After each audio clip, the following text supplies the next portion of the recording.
les enfants, lui-même il s'approprie de nous faire plaisir. Amen. Il y a de ces bénédictions, de ces choses que tu peux attendre de Dieu, que tu peux recevoir de Dieu. Tu ne vas pas le lui demander, mais lui-même va te l'accorder parce que tu es en train de faire sa joie.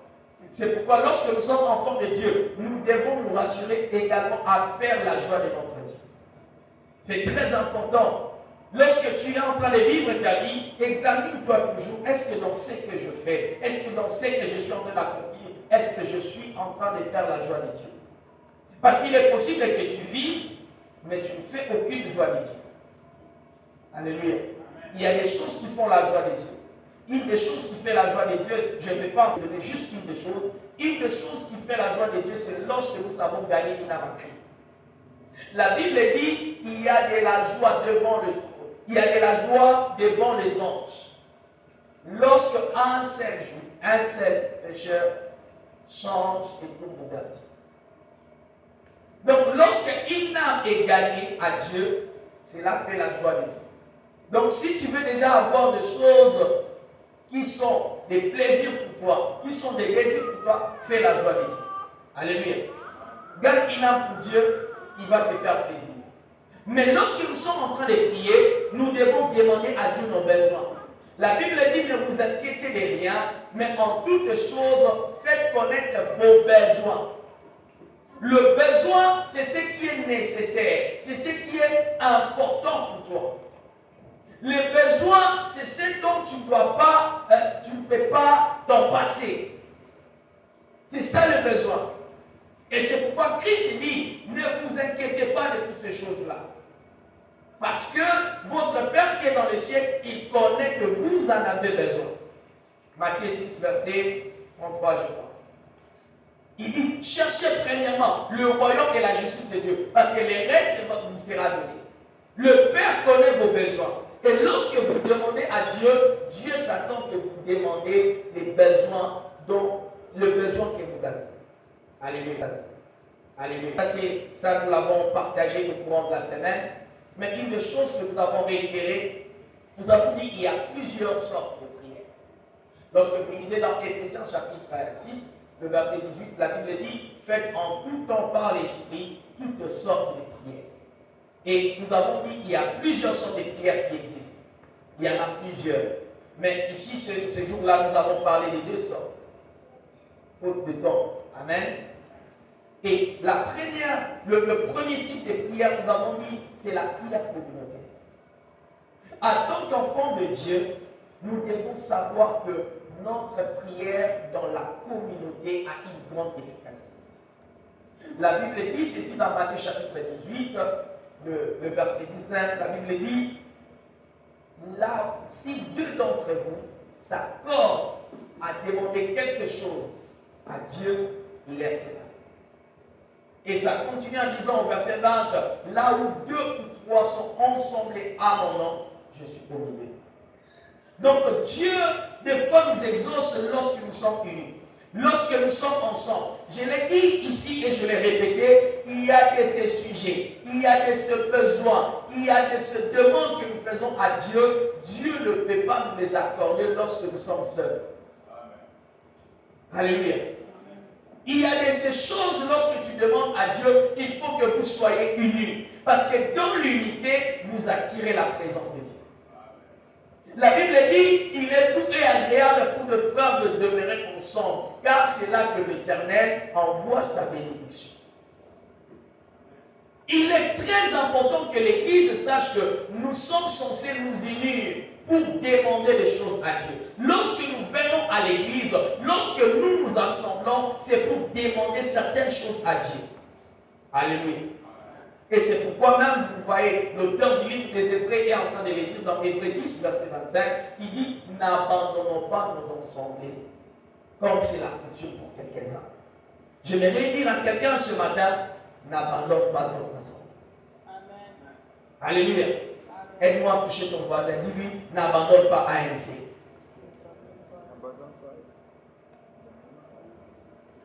Ah, dis-lui bien, il a répondu comment? Alléluia. Hein? Regarde-le bien dans les visages, dis-lui, n'abandonne pas ANC. Vous savez, il y a ces choses que Dieu peut nous accorder lorsque nous prions seuls. Mais il y a ces choses où il faut coûte que nous soyons ensemble. Lorsque l'Église se met dans la prière, lorsque l'Église est unie dans la prière, cette Église est capable de bouger les trônes de Dieu. Lorsque l'Église est unie en prière, cette Église est capable de changer même certaines décisions que Dieu avait fixées. Alléluia. L'Église dans la prière est une force. La force de l'Église, c'est lorsque l'Église s'est assemblée. Les frères et sœurs, nous devons être unis pour prier. L'unité dans la prière, ce n'est pas seulement le fait de venir à l'église, mais l'unité dans la prière, c'est réellement être unis et s'attendre à prier la même chose, demander à Dieu la même chose par rapport aux soucis que nous avons. Je l'ai dit ici, des fois nous nous rassemblons, nous demandons des choses à Dieu. Des fois nous disons, prions ceci, demandons ceci à Dieu. Mais lorsque nous demandons cela à Dieu, toi, cela n'est pas ton souci. Parce que des fois, lorsque nous amenons l'église à prier, nous disons prions pour que les âmes soient sauvées. Ça, ce n'est pas son besoin. Lui, il s'est dit, il faut que les âmes, moi j'ai encore fait à la maison. Non, lorsque tu ne sais pas t'unir dans la prière, il y a ces choses que Dieu ne fait pas faire. Il est très important que nous sachions que nous devons nous rassembler, être unis et demander. C'est pourquoi la Bible dit si deux s'accordent. S'accorder, c'est être vraiment d'accord. Alléluia. Il faut que nous soyons d'accord que lorsque nous sommes venus ici, aujourd'hui nous sommes venus demander telle chose à Dieu.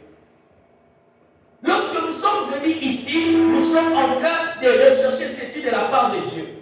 Et c'est là que nous allons voir des choses que Dieu nous raconte. Je donnais l'exemple de l'église avec la mort d'Étienne. Et ensuite, lorsque Hérode a emprisonné Pierre, il s'est dit, Étienne est mort, le peuple m'a acclamé. Cette fois-ci, je ferai en sorte. Il dit, cette fois-ci, je ferai en sorte que c'est lui qu'ils aiment le plus. C'est lui qui est resté la colonne. Que ce soit lui maintenant qui soit mort. Il dit, j'ai tué Étienne, ils m'ont acclamé. Mais aujourd'hui, je veux maintenant tuer le plus grand. Il y a des fois, même dans votre famille, des fois, vous savez, le diable tente toujours. Des fois, il commence par des petites choses. Il vient chez toi et il vole ton enfant. Il te tue ton enfant. Il regarde d'abord ta réaction. Quand tu ne sais pas t'élever, il va chercher le plus grand. Alléluia. Souvent, le diable, lorsque tu ne sais pas réagir, il prendra toujours le plus grand. C'est d'abord bon. Qui ont volé quand ils étaient des petits ici? Qui ont volé? Moi, j'ai volé quand j'étais petit.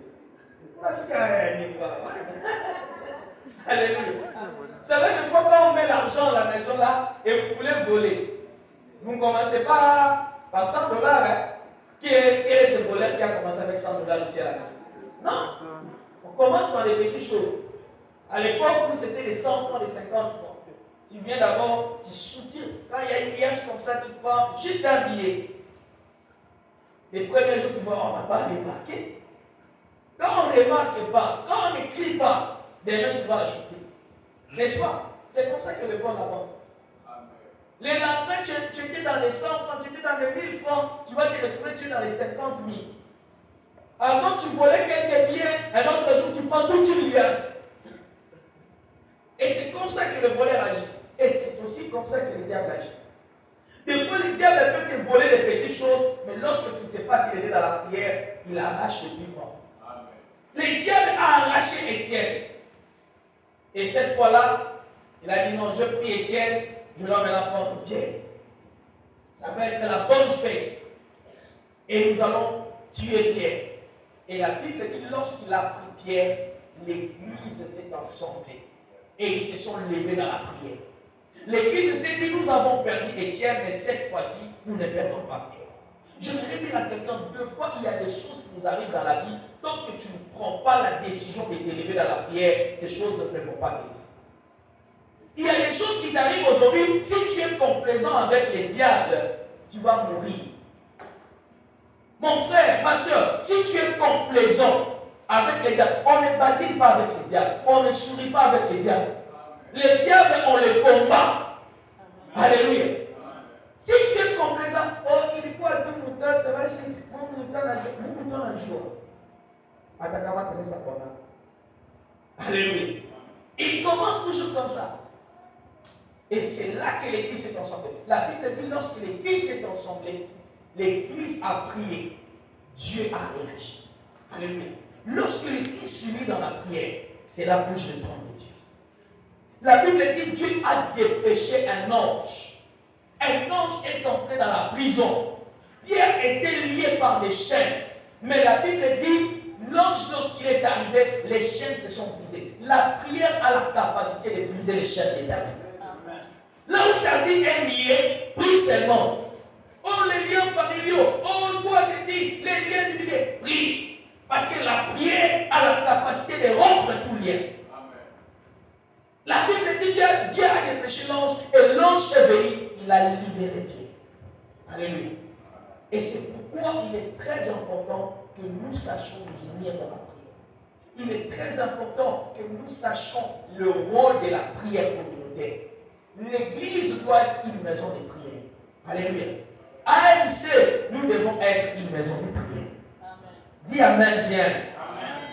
Nous devons être une maison de prière. Ne venons pas ici pour des farces. Ne venons pas ici pour la promenade. Nous venons ici, c'est pour chercher Dieu. C'est pour bouger les trônes de Dieu. Amen. Et si nous savons nous unir dans la prière, nous allons voir combien de choses que Dieu va changer dans nos vies, dans notre société, dans notre nation. Il y a des choses que Dieu va changer. Parce que lorsque les gens s'unissent dans la prière, même les diables ont peur. Je suivais un témoignage à un certain moment, je crois que ça devait être en Ouganda. Les hommes de Dieu se sont assemblés. Ils se sont mis d'accord. Ils ont dit, nous allons prendre 90 jours de jeûne et prière. Nous allons nous retrouver à chaque fois de 15h à 21h pour prier. Et ils se sont fait un serment. Ils ont dit, personne d'entre nous ne doit être en retard. Les jours où nous venons en retard, nous avons animé notre prière pour que nous commencions à zéro. Ils ont fait ce serment-là. Ils ont commencé à prier. Arrivé au 20e jour, le diable a fait une assemblée. Il a réuni tous ces gens. Il a dit non, non, non, non, non, il y a un grand réveil qui se prépare. Et si ces gens-là, ils finissent seulement leurs 90 jours de prière, on n'aura pas de moyens de survivre ici en Afrique. Nous allons fuir ce que Dieu va faire. Lèvons-nous pour aller les combattre. Pourquoi? Parce que lorsque nous nous accordons pour demander des choses à Dieu, Dieu nous les accorde. La prière dans l'unité a une grande puissance. Ils ont commencé à prier. Et pendant qu'ils priaient, le monde des ténèbres était en train de comploter. C'est pourquoi à chaque fois que l'Église met même des programmes de prière, pasteur, quand vous dites 40 jours, les diables viendront te chercher quoi pour t'enlever dans ces 40 jours. Parce qu'il sait que si nous tous, même si nous sommes seulement 5 personnes, les nombres ne comptent pas. Mais c'est cet accord-là, c'est ce qui compte. Il sait que si seulement ils étaient 10, je commence à retirer un, je commence à retirer un, je retire, en fin de compte, ils ne seront pas là. Et l'autre jour, vous risquez de vous retrouver, si tu es venu, les pasteurs se retrouvent seuls. 40 jours, mais je suis seul. Pourquoi? Parce que le diable combat la prière d'unité. Il sait que cette prière, lorsque vous êtes unis, il y a des effets. Surtout pour le royaume de Dieu, la prière, lorsque les hommes sont unis, a une très grande efficacité. Et ils ont commencé à étudier les plans. Ils ont dit, ils sont allés voir un homme, ils ont proposé un plan, ils ont donné 10 millions de dollars, ils ont mis sur terre. Ils ont dit, nous allons chercher quelqu'un qui viendra séduire ne fût-ce qu'une seule personne de ces gens. Parce qu'ils étaient vraiment jeunes, ils se sont écoutés les péchés, ils étaient vraiment concentrés pour invoquer Dieu. Ils ont dit, faisons tout. Ils ont mis l'argent en jeu. Les occultistes se sont réunis. Ils ont dit, vraiment, nous n'allons pas survivre dans ces pays. Nous devons tout faire pour les faire tomber. Et ils ont placé de l'argent. Ils ont commencé à étudier. Ils ont fait un plan. Toi, tu penses que le diable t'attaque seulement comme ça. Le diable te connaît. Ils ont fait un plan, ils ont commencé à chercher à connaître celui-ci, quelle est sa faiblesse. Donc, lui là, il aime beaucoup les femmes. Donc si on veut l'attaquer, on doit l'attaquer du côté des femmes. Lui, non, les femmes, non. Lui, c'est l'argent. Lui, c'est l'argent. Et ils ont étudié les backgrounds de tous ces serviteurs. Ils sont allés tomber sur les leaders. Ils ont compris que les leaders avaient un peu de faiblesse du côté. Ils ont envoyé quelqu'un qui est venu le voir. Pendant qu'ils étaient en train de prier. Oh, pasteur, Dieu m'a mis à cœur que je puisse soutenir ton ministère. J'ai acheté, il lui a acheté une très belle maison, une très belle villa. Mais où? Très loin de leur lieu de rencontre et de prière. Pourquoi? Pour qu'ils viennent à l'État. Une très belle villa, mais très loin de pasteur. Waouh! Pasteur, vraiment, entrez-y seulement aujourd'hui. Et pasteur, waouh! Dieu a entendu notre prière. Il s'est sauvé. Pourtant, c'était un piège. Ils ont continué avec la prière. Ils ont regardé, ils ont créé des confusions jusqu'à ce que vers le 4, c'est 80 combien de jours, ils sont arrivés un jour, ils se sont battus à l'église, là, ils étaient venus prier. Et ils se sont séparés, la prière était finie là. Pourquoi? Parce que le diable s'est levé là. Non, ces gens, tels qu'ils se sont accordés. S'ils finissent, s'ils réussissent seulement à respecter leur serment, non, je n'aurai pas de la place. Et les pasteurs se sont battus, chacun est parti de son côté. Chacun est allé commencer son vie. Ils sont dispersés comme ça. L'histoire d'un grand réveil a été avortée. Alléluia. La prière communautaire a une grande efficacité. Maman, mon frère, quand nous prions ensemble, c'est là une très grande importance. J'ai dit même dans nos familles, quand nous parlons de la prière communautaire, ce n'est pas seulement ici à l'église, même dans nos familles, il y a des défis familiaux que nous devons relever dans la prière ensemble. Combien de fois les diables commandent nos familles? Combien de familles aujourd'hui sont détruites? Dans la famille, tout le monde est chrétien, mais vous ne vous attendez pas pourquoi? Parce que les diables veulent chercher à vous détruire. Et si vous vous levez ensemble dans la prière, ayez l'habitude de convoquer des prières familiales. Vous allez voir, pasteur, les diables combattent ce genre de prière. Nous avons instauré l'année passée la prière en ligne. On faisait 1 heure de prière chaque jeudi en ligne. Mais, pasteur, c'est une Afrique à tuer les wakati, on a un réseau. Jusqu'à ce que ça commence à décourager. Et là, à notre triste sort, ça fait c'est combien de monde on a pu faire la prière. Pourtant, ça a une grande efficacité. Ce n'est pas pour rien que les diables combattent ce genre de choses. Alléluia. Et le deuxième type de prière, c'est la prière personnelle. À part le fait de se réunir en prière, nous devons aussi apprendre à prier de manière personnelle. Ayez toujours un temps de prier personnellement. Vous savez, il y a des gens, si ce n'est pas ici à l'église, si ce n'est pas dans une assemblée, il n'a pas le temps pour prier. Est-ce que tu as le temps pour prier, pour aller même en retraite, chercher Dieu? Il y a des choses que Dieu te donnera en communauté. Et il y en a d'autres qu'il te donnera que lorsque vous êtes seul à seul. Alléluia. Et la plupart des fois, pour notre propre destinée nécessite de prière solitaire. Il y a des choses pour notre propre vie. Pas pour notre famille, mais pour notre propre vie. Souvent, ça nécessite qu'il y ait des moments où nous nous retirons personnellement pour traiter ces choses avec Dieu. Tu vois quelque chose qui ne marche pas dans ta vie, trouve le temps d'aller traiter ces choses avec Dieu. Parle à Dieu, demande à Dieu qu'est-ce qui ne va pas par rapport à cette situation. Qu'est-ce qui ne marche pas par rapport à cette situation. Alléluia. La force d'un chrétien, c'est aussi lorsqu'il sait se retenir seul à prier. C'est pourquoi il est souvent difficile de prier seul. Des fois, quand on prie en communauté, ça nous aide à nous enflammer. Alléluia. Mais quand tu vas seul, tenir 1 heure comme ça seul, 2 heures seul, si je pose seulement une question, qui peut prier ici 3 heures seul? 3 heures. Bon, qui peut prier 6 heures seul. Bon, qui peut prier 12 heures seul. Bon, qui a déjà prié 12 heures seul. Plus. Ah, mon frère, tu as déjà prié 12 heures seul. Pour les pasteurs, je ne comprends pas. Les pasteurs, ils sont intimidés.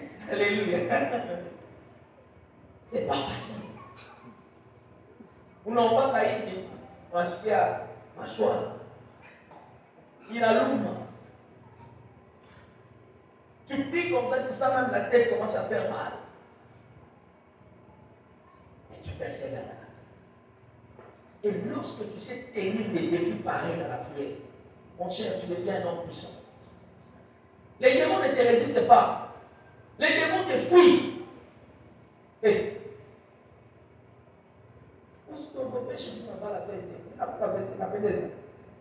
mais il est juste qu'on peut chasser des démons. Même si j'étais un kilote ici, je peux chasser les démons. Mais je peux porter tout ça ici, les démons n'ont pas peur de ça. Les diables ne fuient pas parce qu'on a mis un bon parfum. Non. Oh, on a parlé un bon français. Non. Un jour, l'apôtre David nous a fait rigoler. Il dit, il s'est étonné comment les démons obéissaient même à un mauvais français. Un papa chassait, toi la démon, je te dis sors. Et moi les démons sont criés partis. Il a dit, les démons n'ont pas même rectifié l'article. Ce n'est pas l'article qui compte, mon frère, c'est la puissance qu'on a. Et la puissance que nous avons dans la prière. Des moments de prière personnelle, des moments d'intimité, des moments où c'est béni avec Dieu. La Bible dit Jacob lutta seul avec Dieu. Il dit je ne partirai pas tant que tu m'as béni. Il faut que nous puissions régler cette histoire aujourd'hui. Il y a des moments où tu dois rester avec Dieu. Tu dis Seigneur, je ne quitte pas aujourd'hui si je ne vois pas la solution. Prends le temps de dealer avec Dieu. Et si tu veux accomplir des prodiges s'accomplissent dans la prière. C'est pourquoi Jésus avait ces gens de prier. Des fois, il s'est recueilli avec les disciples de prier. À un certain moment, il recueille juste une petite partie. Pierre, Jean et Jacques. 3. Il monte avec eux à un certain niveau. Et à un certain moment, il dit non, ce n'est plus le niveau là, comme au niveau personnel. Il monte, il part dealer sur la scène. Même avant d'affronter la croix, il est allé dealer sur la scène avec Dieu. Père, est-ce qu'il y a moyen d'éloigner cette croix? Non, il faut que ta volonté. Si Jésus n'avait pas ce temps de dealer avec le Père, il pouvait peut-être échouer sur la croix. Il y a des défis de la vie que tu ne peux pas relever si tu ne sais pas rester sur la scène et dealer avec Dieu dans la croix. Alléluia. C'est très important d'avoir ce moment d'intimité personnelle. Je ne parle pas seulement de prière là d'habitude, 5 minutes avant de dormir. Oh Seigneur, oui, je te fais que tu dors. Non. Ça devient même une récitation. Tu connais déjà la formule que tu fais quand tu commences comme ça, mon papa et puis. C'est comme les Notre Père qu'on récite maintenant. Mais c'est le moment-là d'intimité avec Dieu. C'est le moment-là de consécration personnelle. Tu n'arrives pas à un certain niveau de vie spirituelle. Tu n'arrives pas à un certain niveau d'impact dans la foi chrétienne si tu ne sais pas tenir sur la scène avec Dieu. Alléluia. Et ce matin, j'aimerais pour souligner, mon temps est déjà parti, j'aimerais pour souligner, parler d'une dernière chose. Qu'est-ce qui fait l'efficacité d'une prière? Vous savez, des fois nous prions oui, mais nous n'avons pas l'exaucement parce que, comme la Bible le dit, nous demandons mal. Alléluia. Une bonne prière, c'est une prière qui est faite avec foi. La force de la prière, ce n'est pas le nombre des heures, ce n'est pas la durée de la prière. La force de la prière, ce n'est pas parce que tu pries beaucoup dans la prière. La force de la prière, ce ne sont pas les exercices que nous faisons dans la prière. Des fois, la prière, oui, ça nécessite des exercices. Des fois, on se déplace pour se mouvoir, parler à Dieu. Oui, c'est pas mal. Mais la force de la prière réside dans la foi qu'on a.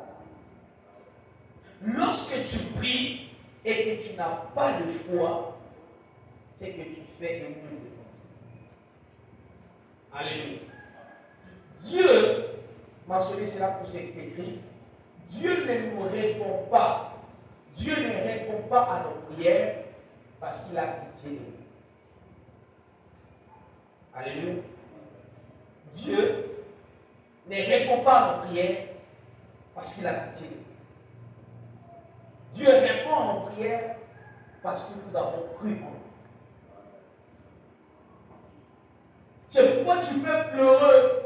Tu peux dire, mais est-ce que le Seigneur ne voit pas comment je souffre? Oui, il voit comment tu souffres. Mais tant que tu ne crois pas, il n'y a pas d'exaucement. La clé pour l'exaucement de nos prières, c'est notre foi. Alléluia. C'est pourquoi la Bible dit, mon juste vivra par la foi. Si nous vivons, si nous réussissons, si nous pouvons avoir des choses de la part de Dieu, si nous pouvons vaincre des batailles de la part de Dieu, c'est pas vrai. La foi est une arme efficace. Une prière sans la foi est une prière vaine. C'est pourquoi Dieu est en train de dire, Jésus est en train de dire, tout ce que vous demanderez en priant, vous devez croire que vous l'avez reçu. C'est lorsque vous avez cru que vous allez voir ces choses-là. Il y a des gens qui prient, il y a des gens qui prient, mais ne reçoivent pas parce qu'ils ne croient pas à ce Dieu. Alléluia. Frères et sœurs, ne passons pas le temps inutilement dans la prière, mais apprenons d'abord à croire en Dieu. Est-ce que tu crois que Dieu peut faire ce que tu demandes? Vous savez, des fois, nous demandons à Dieu des choses que nous-mêmes nous ne croyons pas. Je vais donner un exemple. On prend ces petits garçons-là. On vient te dire, ma soeur, le nom c'est qui? La sœur Grâce. On dit, ma soeur, tu vois ton problème de mariage là, pas seulement chez les chrétiens. Si tu lui demandes, il va te donner. Mais tu regardes les petits, tu vois, les petits eux-mêmes, ils ne connaissent même pas les mariages, c'est quoi. Ils ne connaissent même pas c'est quoi. Maintenant, tu dis, va lui demander des mariages. Des fois, peut-être par respect seulement de la personne qui t'a dit. Et allez, bon. Ah, tu n'as pas de tout bas, parce que c'est une question de femme. Mon cher, des fois, on sait, mon cher. Petit. Tu vas manquer même comment la monter. Tu demandes. Et si tu demandes juste une fois, la deuxième fois, tu ne reviendras pas. La signe ne manque pas. Pourquoi? Pourquoi tu vas faire ça? Parce que tu n'as pas foi qu'il pourra te donner ces choses. Alléluia. Mais, c'est pas que ça n'aille pas. Vous voulez que ça n'aille. Et, tiens, avec moi 50 000 balles. Il a 50 000 comme il est là, quand tu vois là, il a 50 000 $. Quand ça n'a eu pas partir 1 000 $, tu cours. Où tu as déjà tombé là? Vous comprenez un peu? Tu peux venir chez les voisins, bon, oui, on va voir. Est-ce que tu vas te dealer là? Même à 5 heures, tu vas venir. Tu vas dealer avec lui. Pourquoi? Parce que tu sais qu'il a ce dont tu as besoin. Et il va te le donner. Si tu te dis, bon, maintenant là, tu vois, il faut revenir à 23 h. Ah bah, 23 h. Pour t'inquiète, à 19 h, aussi. Mais tu viens tout pour là, il est 23 h là. Pourquoi tu peux faire tout ça? Parce que tu crois et tu sais qu'il va te donner. Alléluia. Et des fois, nous ne recevons pas de Dieu. Pourquoi? Parce que lorsque nous venons vers Dieu, Dieu regarde même notre manière de nous demander. Il sait que nous ne croyons pas à lui. Il sait que nous ne sommes pas sûrs qu'il peut nous donner. C'est comme si tu venais voir le pasteur Jean-Pierre, tu te dis, ah, parce qu'on a ça pas dans 10 balles. On va y avoir crisé. Crisé, mais tu as 10 balles pour les camerounais. Tu penses qu'il va te donner ça? Tu ne crois pas d'abord en lui. Et tu lui demandes ces choses. Pourquoi il peut t'élever? Est-ce que nous comprenons ce que je vais exprimer par là? Pourquoi nous devons croire en Dieu? Frère, la première des raisons pour laquelle nous devons croire en Dieu, c'est parce que notre Dieu est appelé du nom El Shaddai. Tout ce qui est impossible à ton père de faire, tout ce qui est impossible au président de la République d'accomplir, mon frère, Dieu est capable de le faire. Il est El Shaddai. C'est pourquoi lorsque nous venons vers lui, nous ne devons pas douter de ce qu'il peut nous donner. Nous ne devons pas penser que non, est-ce qu'il en a. Vous savez, il y a des gens, pasteurs, ils ont même peur de demander à Dieu. Si je demande 1000 $, et je demande d'abord 100, et je vois d'abord s'il donne 100. Non, mon frère, même si tu lui demandais 10 milliards, même si tu lui demandais 100 milliards, il en a. Le problème avec nous, nous ne savons pas qu'il est le tout capable. Nous ne savons pas qu'il est le tout puissant. Nous ne savons pas que cette maladie-là, pour laquelle tu es en train de perdre l'argent pour aller voir le médecin, la même maladie, il peut t'accorder la guérison sans qu'un médecin ne te voie. C'est ça notre problème. Nous ne savons pas qu'il est capable. Je rencontrais une fois quelqu'un qui vient me voir. Oui, docteur, j'ai tel problème, j'ai tel problème. On était devant l'église. Ah, je me dis, oui, maman, tel problème, oui, c'est vrai. Médicalement, d'ailleurs, c'est possible. Mais est-ce que tu peux entrer? Je crois que nous pouvons prier, Dieu va donner la solution. Ah, il me dit, t'as bien tout l'hôpital. Tu préfères venir me voir, me payer de l'argent pour chercher juste un petit soulagement, alors que tu as quelqu'un qui peut te donner gratos, gratuit, tout ce dont tu as besoin. Vous comprenez comment nous sommes devant Dieu? Frère, le Dieu que nous prions, ce n'est pas le Dieu qui peut te donner seulement la nourriture à manger. Il est capable de te donner tout ce dont tu as besoin. Il s'appelle El Shaddai. Rien ne peut lui résister. El Shaddai, c'est celui qui est capable de pouvoir à toutes choses. C'est celui qui est capable de réaliser même ce que nous ne pouvons pas penser. Tu vois là où tes pensées se limitent. Lorsque tu as un problème, des fois tu te dis, non, la solution peut venir de tel endroit. Mais à un certain moment, tu te dis, bon, ici, il n'y a pas de solution. Là où tu vois, il n'y a pas de solution. Lui, il est capable maintenant de donner la solution. Il est El Shaddai. Nous devons croire en lui. La deuxième raison pour laquelle tu dois croire en Dieu, c'est que Dieu est ton Père. Alléluia. C'est pourquoi Christ, en apprenant à prier, il dit, dites notre Père. Dieu, il n'est pas un aigri. Dieu n'est pas un tyran.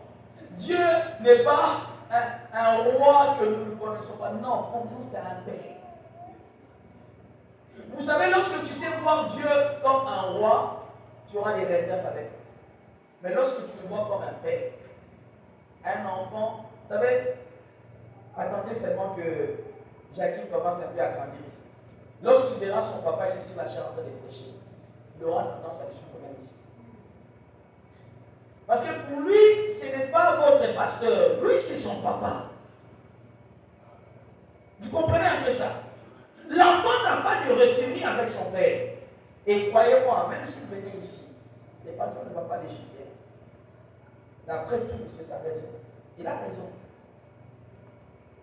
Il ne va pas les gifler. Non, comment tu ne vois pas? Je suis devant les gens. Peut-être avant qu'ils grandissent un peu trop, ou qu'il va mettre un peu de discipline. Mais il sait que c'est son enfant. Même s'il venait là, il les tient des fois au pied, tu prêches, il les tient au pied, il te tient, oui, on va prêcher avec lui comme ça au pied. Il te tire comme ça, mais vous prêchez en ça.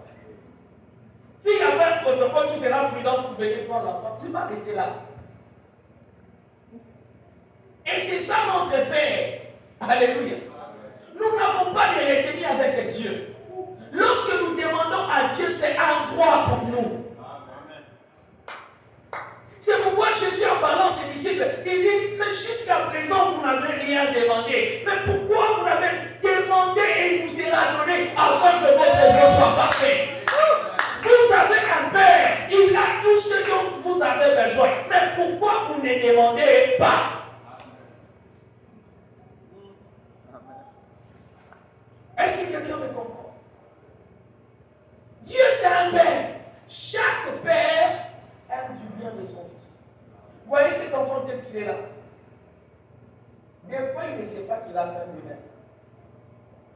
Mais son père sait que cet enfant a faim. Des fois, lui, ce qu'il fait, c'est pleurer. Il dit, non, maintenant, il doit manger. Non, maintenant, on doit changer la couche. Maintenant, non, il y a trop de chaleur, on doit un peu le laver. C'est le parent qui sait ça. Et ton père sait que tu as besoin de ces choses. Ton père sait que tu as besoin du mariage. Ton père sait que tu as besoin aussi des carrosses.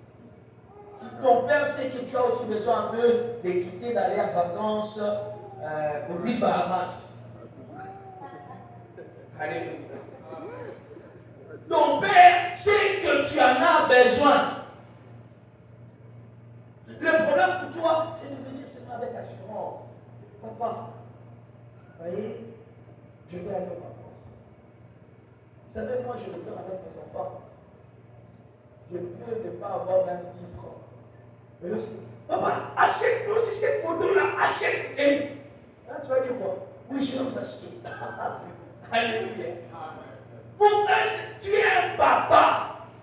C'est leur droit. Ils ont le droit de te demander tout. Et j'aimerais te dire, tu as le droit de demander toi. Alléluia. Il ne peut rien te refuser parce que c'est un père.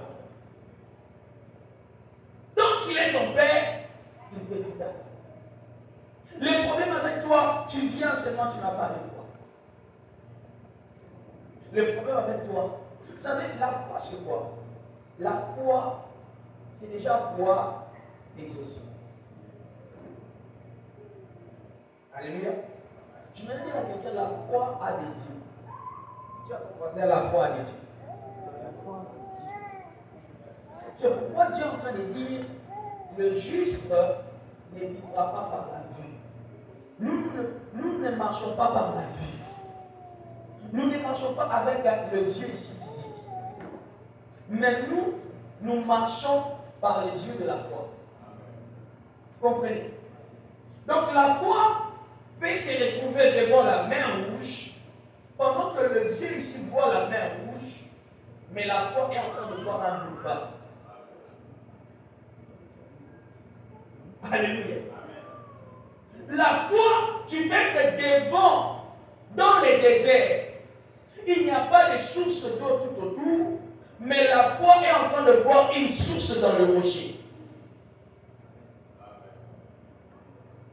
Est-ce que vous comprenez ça?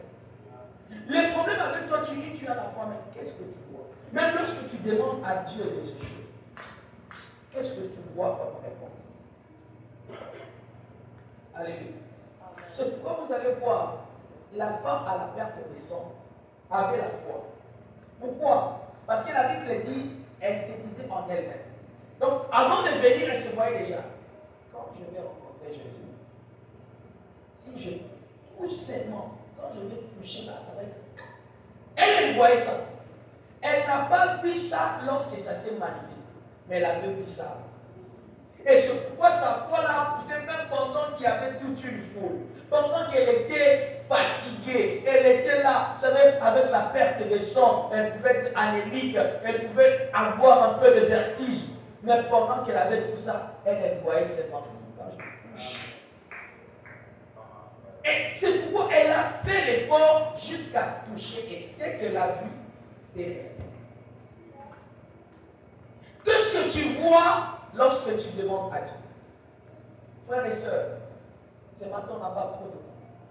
Mais je vais te dire seulement, elle faut Dieu. Je ne connais pas quel est le problème qui t'a rebuté. Crois en Dieu.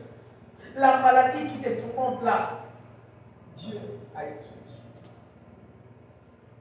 Le problème qui te tourmente là, je me souviens un jour, j'étais à l'hôpital, on m'a fait des examens. Les médecins sont venus me voir, ils me disent non. Mais avec ce que nous voyons dans les résultats là, apparemment toi tu es seulement un réchappé, tu as rescapé. Ça ne pouvait pas être ainsi. Moi, je suis arrestable parce que je suis dans le sang de Jésus. C'est que les autres vivent avec ça. Moi, je ne peux pas vivre avec ça. Parce que moi, je vois qu'il y a en 2000 ans, il a dit, par cette meurtrissure, nous sommes guéris. Je vois, il y a en 2000 ans sur la croix, il a dit, tout est accompli. Qu'est-ce que tu vois par rapport à toi? Qu'est-ce que tu vois par rapport à ta situation?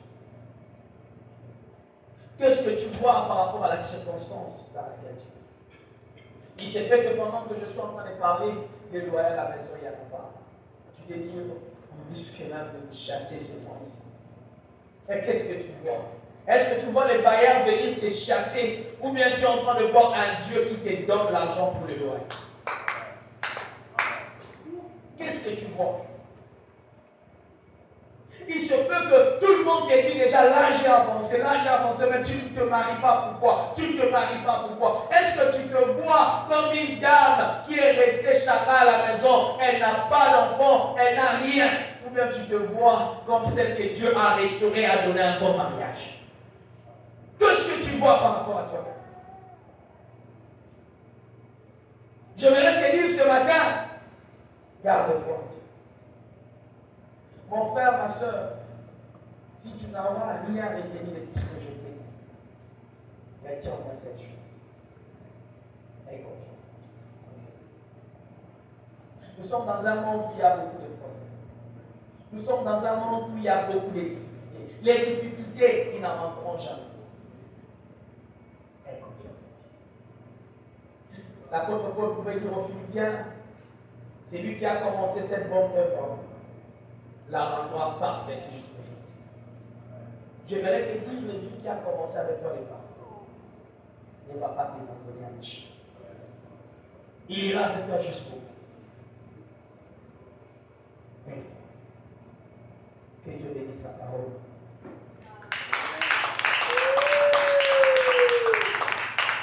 Avant de clôturer ce matin, j'avais à cœur de prier pour ces deux types de personnes. Le premier type, j'aimerais prier pour quelqu'un qui est malade. Il se peut que tu es malade. Il se peut que tu as mal. C'est un problème chronique. Ça n'a pas eu de solution. Même tu as déjà pris des médicaments, tu as été soigné, mais ça n'a pas eu de solution. Dieu va faire la paix.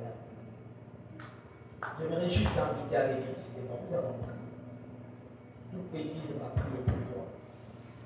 Parce que notre Dieu, c'est le Dieu de la grâce. Peut-être tu es en train de vivre, tu es en train de voir ces problèmes. Tu as un grand défi, tu te dis, Seigneur, je ne sais pas comment je vais m'en sortir. J'aimerais également t'inviter. J'aimerais te dire, ce Dieu-là, nous ne l'avons pas seulement prêché, mais nous l'avons aussi vécu. Nous l'avons aussi expérimenté. Ce qu'il a fait avec nous, il peut aussi le faire avec toi. J'aimerais t'inviter à t'avancer. Pendant que nous autres, nous avons nos têtes baissées, en train de remercier le Seigneur.